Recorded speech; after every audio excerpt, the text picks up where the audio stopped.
पुरी जिला कणास ब्लॉक रे चोरा छपारे चली बेधड़क भाव में निशा कराबार।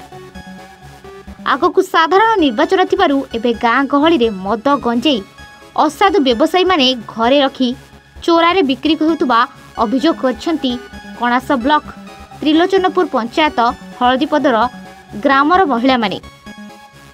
समाजसेवी भास्कर साहू नेतृत्व में मद विरोधी अभियान होइतिला। एही अभियान रे शामिल होइतिले मद मुक्ति संगठनर कार्यकारिणी सदस्य और अन्यान्य सदस्य।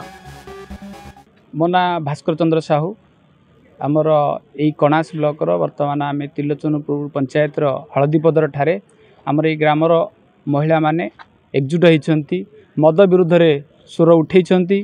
तांकर वर्तमान मद जो समस्या सृष्टि करिछि माँ मानक विरुद्ध रे जाउछि, संपूर्ण रूपे मदटा माँ मानक विरुद्ध रे जाउछि। आज घरे घरे कली सृष्टि होउछि से मद पई।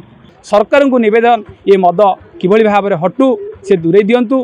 कणास ब्लॉकर त्रिलोचनपुर ग्राम panchayat Haldipadar 1 number ward member Shakuntala Routray आम गाँव जगन्नाथ पाखे मु प्रार्थना करी कहूँ केमती आम गाँव मद गंजेई दूर हम आम गाँ शांति श्रृंखला रहिबो। आज की दीर्घ 15 वर्ष है मद बेपार करुँच माँ भौणीकर इज्जत जहाँ सारुँच आम से बरदस्त करी चली चलूँ। आज की 20 वर्ष है आम स्वामी माने 300 टंका आनिया आड़े मद खाई सब बेरवस्थ करुँच। आमे से आपण मानक सहज समर्थन नहीं केमिति आगु चलो। सत्यवादी विश्वजीत पट्टनायक रिपोर्ट A1 ओडिशा।